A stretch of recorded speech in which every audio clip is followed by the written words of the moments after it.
बोलिए गणेश महाराज की जय। दोस्तों, आज की वीडियो में हम मंगलवार व्रत कथा लेकर आए हैं। आइए शुरू करते हैं। व्यास जी ने कहा, एक बार नैमिषारण्य तीर्थ में 80,000 मुनि इकट्ठित होकर प्राणों की ज्ञाता श्री सूत जी से पूछने लगे, हे महामुनि, हम आपने हमें अनेक प्राणों की कथाएं सुनाई है। अब कृपा करके हमें ऐसा व्रत और कथा बताइए जिसके करने से संतान की प्राप्ति हो तथा मनुष्य को रोग शोक अग्नि सर्व दुख आदि का डर दूर हो, क्योंकि कलयुग में सभी जीवों की आयु बहुत कम है।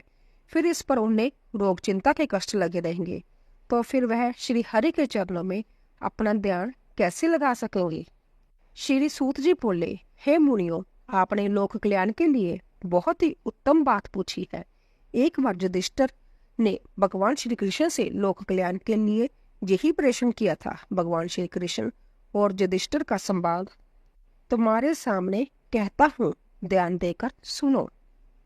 एक समय पांडवों की सभा में श्री कृष्ण जी बैठे हुए थे। तब युधिष्ठिर ने भगवान श्री कृष्ण से प्रश्न किया, हे प्रभु, हे नंदनंदन गोविंद, आपने मेरे लिए अनेकों कथाएं सुनाई है। आज आप कृपा करके ऐसा व्रत या कथा सुनाएं जिसके करने से मनुष्य को रोग चिंता का डर समाप्त हो और उसको पुत्र की प्राप्ति हो। हे प्रभु, बिना पुत्र के जीवन व्यर्थ है। पुत्र के बिना मनुष्य नरकगामी होता है। पुत्र के बिना मनुष्य पितृ ऋण से छुटकारा नहीं पा सकता और ना ही उसका पुनग नामक नरक से उद्धार हो सकता है। अंतः पुत्रदायक व्रत बतलाइए। श्री कृष्ण जी भगवान बोले, हे राजन, मैं एक प्राचीन इतिहास सुनाता हूँ, आप उसे ध्यानपूर्वक सुनो। कुंडलपुर नामक एक नगर था। उसमें नंदा नामक एक ब्राह्मण रहता था। भगवान की कृपा से उसके पास सब कुछ था, फिर भी वह दुखी था। इसका कारण यह था कि ब्राह्मण की स्त्री सुनंदा के कोई संतान न थी। सुनंदा पतिव्रता थी, भक्तिपूर्वक श्री हनुमान जी की आराधना करती थी। मंगलवार के दिन व्रत करके अंत में भोजन बनाकर हनुमान जी का भोग लगाने के बाद संध्या भोजन करती थी। एक बार मंगलवार के दिन ब्राह्मणी गृह कार्य की अधिकता के कारण हनुमान जी को भोग ना लगा सकी, तो इस पर उसे बहुत दुख हुआ। उसने कुछ भी नहीं खाया और अपने मन में प्रण किया कि अब तो अगले मंगलवार को ही हनुमान जी का भोग लगाकर अन्न जल ग्रहण करूंगी। ब्राह्मणी सुनंदा प्रतिदिन भोजन बनाती, श्रद्धा पूर्वक पति को खिलाती, परंतु संभव भोजन नहीं करती और मन मन श्री हनुमान जी की आराधना करती। इसी प्रकार 6 दिन गुजर गए और ब्राह्मणी सुनंदा अपने निश्चय के अनुसार भूखी प्यासी निराहार रही। अगले मंगलवार को ब्राह्मणी सुनंदा प्रातःकाल ही बेहोश होकर गिर पड़ी। ब्राह्मणी सुनंदा की इस असीम भक्ति के प्रभाव से श्री हनुमान जी बहुत प्रसन्न हुए और प्रकट होकर बोले, सुनंदा, मैं तेरी भक्ति से बहुत प्रसन्न हूँ, तू उठ और वर मांग।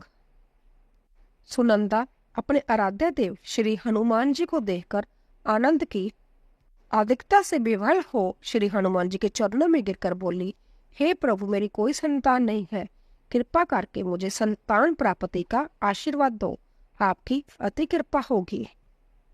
श्री महावीर जी बोले, तेरी इच्छा पूर्ण होगी, तेरे एक कन्या पैदा होगी, उसे अष्टांग प्रतिदिन सोना दिया करेंगे। इस प्रकार कहकर श्री महावीर जी अंतर्धान हो गए।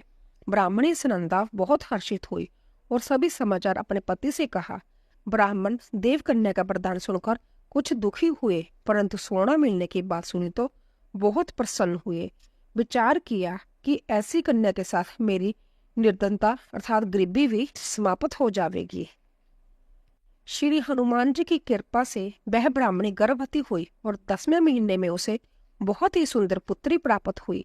यह बच्ची अपने पिता के घर में ठीक उसी तरह बढ़ने लगी जिस प्रकार शुक्ल पक्ष का चंद्रमा बढ़ता है। 10वें दिन ब्राह्मण ने उस बालिका का नामकरण संस्कार कराया।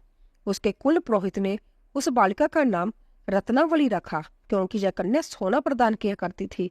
इस कन्या ने पूर्व जन्म में बड़े ही विधान से मंगल देव का व्रत किया था।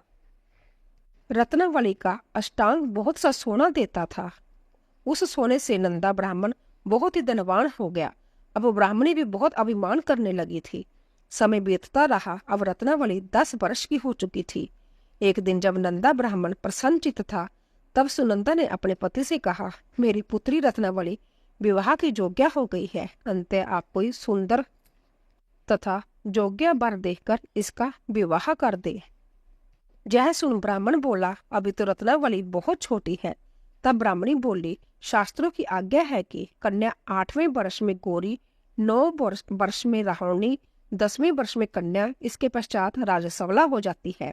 गौरी के दान से पाताल लोक की प्राप्ति होती है, रोहिणी के दान से वैकुंठ लोक की प्राप्ति होती है, कन्या के दान से इंद्र लोक में सुखों की प्राप्ति होती है। अगर हे पति देव राजसवला का दान किया जाता है तो गौर नरक की प्राप्ति होती है। इस पर ब्राह्मण बोला, अभी तो रत्नावली मात्र 10 ही वर्ष की है और मैंने तो 16-16 साल की कन्याओं की विवाह कराए है, अभी जल्दी क्या है। तब ब्राह्मणी सुनंदा बोली, आपको तो लोभ अधिक हो गया लगता है। शास्त्रों में कहा गया है कि माता पिता और बड़ा भाई राजसवला कन्या को देखते हैं तो वह अवश्य ही नरकगामी होते हैं। तब ब्राह्मण बोला, अच्छी बात है, कल मैं अवश्य ही योग्य वर की तलाश में अपना दूत भेजूंगा। दूसरे दिन ब्राह्मण ने अपने दूत को बुलाया और आज्ञा दी कि जैसी सुंदर कन्या है वैसा ही सुंदर वर उसके लिए तलाश करो। दूत अपने स्वामी की आज्ञा पाकर निकल पड़े। पंपई नगर में उसे एक सुंदर लड़के को देखा। यह बालक एक ब्राह्मण परिवार का बहुत गुणवान पुत्र था। इसका नाम सोमेश्वर था।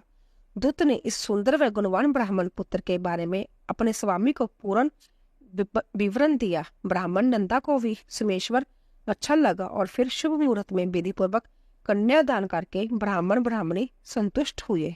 परंतु ब्राह्मण के मन में तो लोभ समाया हुआ था। उसने कन्यादान तो कर दिया पर वह बहुत उदास था। उसने विचार किया कि रत्नावली तो अब चली जाएगी और मुझे उससे जो सोना मिलता था अब वह नहीं मिलेगा।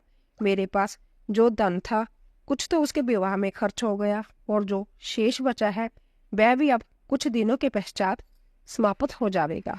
मैंने तो इसका विवाह करके बहुत बड़ी भूल कर दी है। अब कोई ऐसा उपाय हो कि रत्नावली मेरे घर में ही बनी रहे, अपने ससुराल ना जावे। लोभ रूपी राक्षस ब्राह्मण के दिमाग पर छाया हुआ था। रात भर अपनी शैया पर बेचैनी से करवटें बदलते बदलते उसने एक बहुत ही क्रूर निर्णय लिया। उसने विचार किया कि जब रत्नावली को लेकर उसका पति सोमेश्वर अपने घर के लिए जाएगा तो वह मार्ग में छिपकर सोमेश्वर का वध कर देगा और अपनी लड़की को अपने घर ले आवेगा, जिससे नियमित रूप से उसे सोना भी मिलता रहेगा और समाज का कोई मनुष्य उसे दोष भी नहीं दे सकेगा।